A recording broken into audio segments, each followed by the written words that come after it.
The Fall of the House of Usher, episode 7. This is a recap review. I didn't even say season anymore because there's only one season. So,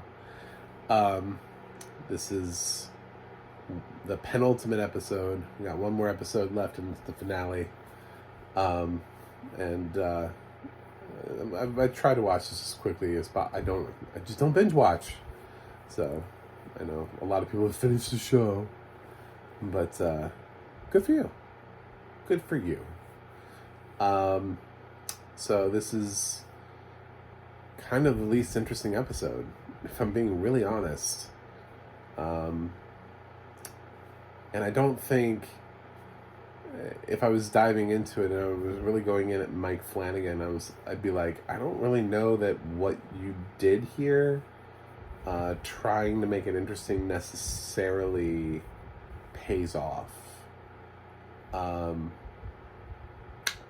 He does this sort of usual thing that he's done with all of the other Usher kids that have died, which is he amps up their already douchebaggery. So this is Frederick's episode, and yes, I did put spoilers in case you didn't realize, with everything that Frederick has been saying and doing, of course he's going to die. They amp up his shitty attitude by having him, we see him snort a metric ton of cocaine throughout the course of the episode. He yells at his daughter, and then he, to get back at his wife, who's been burned alive and doesn't have any skin, he pulls one of her teeth out. He's like, and he's given some sort of speech, some sort of bullshit speech about, power and how this will make everything even again. I'm like, I don't know, dude. She doesn't have any skin. Her bandages are covered in blood all the time because she's just constantly bleeding into her bandages. She can't even make sound with her voice. Like when she speaks, she's like, kill me. It's just like, what power are you exerting? It's just, yeah. So of course they have to go 200% with him so that way he can die. And this is for those Poe fans who are like, which Poe reference do we get here? It's Pit in the Pendulum. So you get the pendulum reference here. So that's what this is. There's an incredibly gory scene for no apparent reason whatsoever. I was just like, oh my god, what the fuck just happened? I definitely had that moment, so I gotta give Mike Flanagan props, because I didn't totally expect it. I was kind of expecting something, but I wasn't expecting like that level of what was described to me, where I was just like, I'm sorry, let me go vomit really quickly.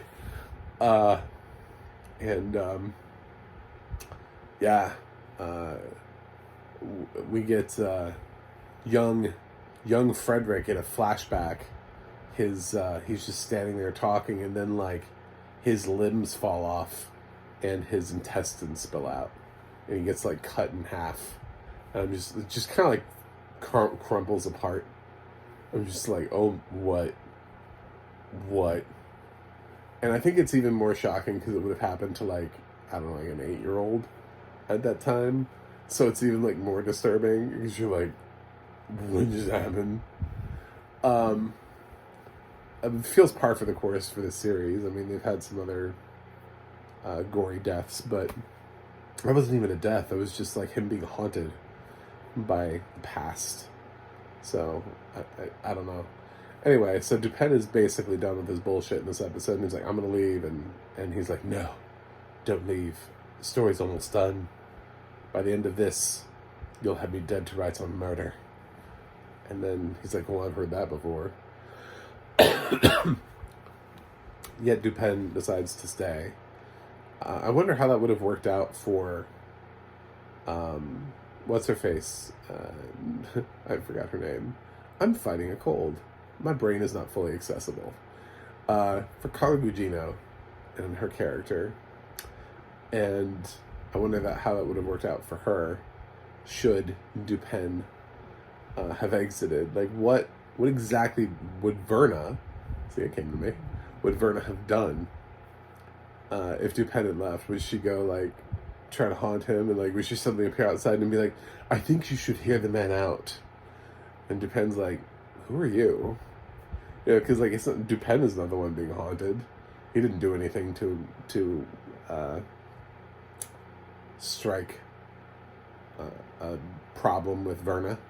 So, anyway, it's heavily implied in this episode that Verna is the devil, and that they made a deal with the devil, or that more importantly, Roderick's sister Madeline made a deal with the devil. There's a really interesting exchange between Madeline and Verna, where Verna is, you know, sort of talking to Madeline, and Madeline's like, do you know what I can do to you? Blah, blah, blah. And I'm like, damn, isn't she like some sort of like supernatural being? What kind of power do you have? You know, has Madeline just lost all touch with reality, where she thinks that she has a power against this, whatever this is? I'm going with devil. Haven't seen the finale, but would not surprise me. I feel like that's where we're going. Madeline made a deal with the devil. And,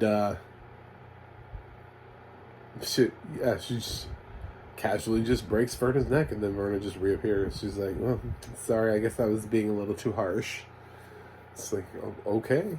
I love the idea that these kids are all innocent, and they all, you know, they all did nothing. You know, I think some of them were less douchier than others. And that was my problem with sort of like the first death, was that he wasn't established well enough as a character, and I didn't even know the other Ushers well enough. They killed off the first one, the Tempest. Can't think of his name. The Tempest. They killed him off a little bit too quickly, so I couldn't really figure out if that was, you know, if this was justice, because I barely knew the kid. You know, you see someone for like a minute, but as the series progressed, especially by the time you get to Frederick, you're like, oh man, this guy's gonna get, I don't know what's gonna happen to him, but it is not gonna be good. And I definitely felt that for some of the others too, that their deaths were not gonna be great ones, because they took their characters so far off the cliff. Although there's a point where in this episode where Roderick, you know, challenged by Dupin, you know, does your whole family is garbage type of comment, and he's like, not my granddaughter. She's the best of us. And I do feel like Lenore, like I've said, I think my whole final feeling about this show will be whether or not Lenore is alive at the end of it.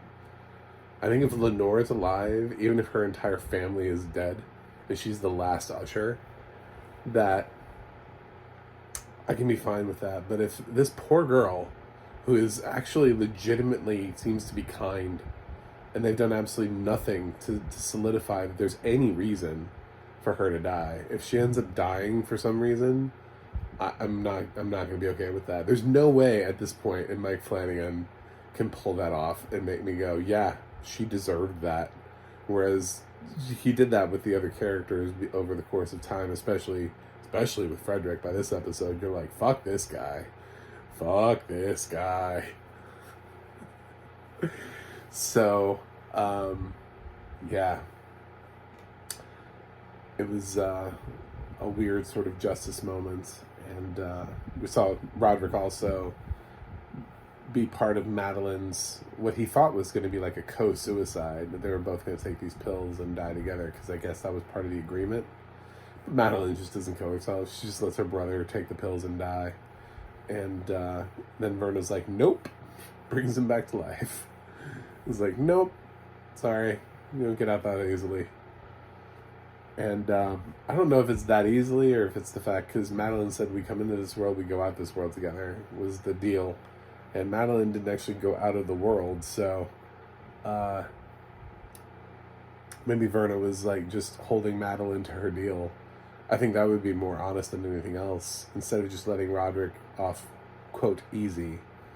It was the fact that Madeline didn't hold up her end of the bargain. I think that would have been funnier. Or just would have landed harder with Madeline, who just believes, that she has the same power as Verna, which I can't believe is possible. So, but we'll find out in the final episode. I'm interested, I'm intrigued. The gore in this episode was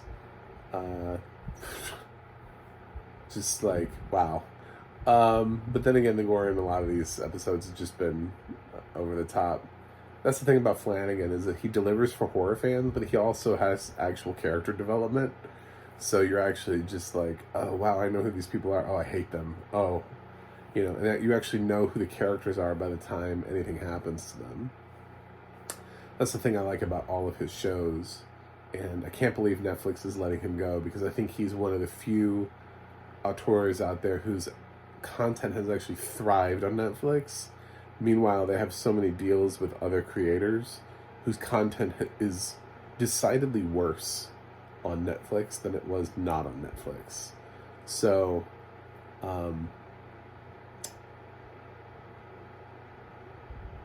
it's weird that he's now headed off to Amazon.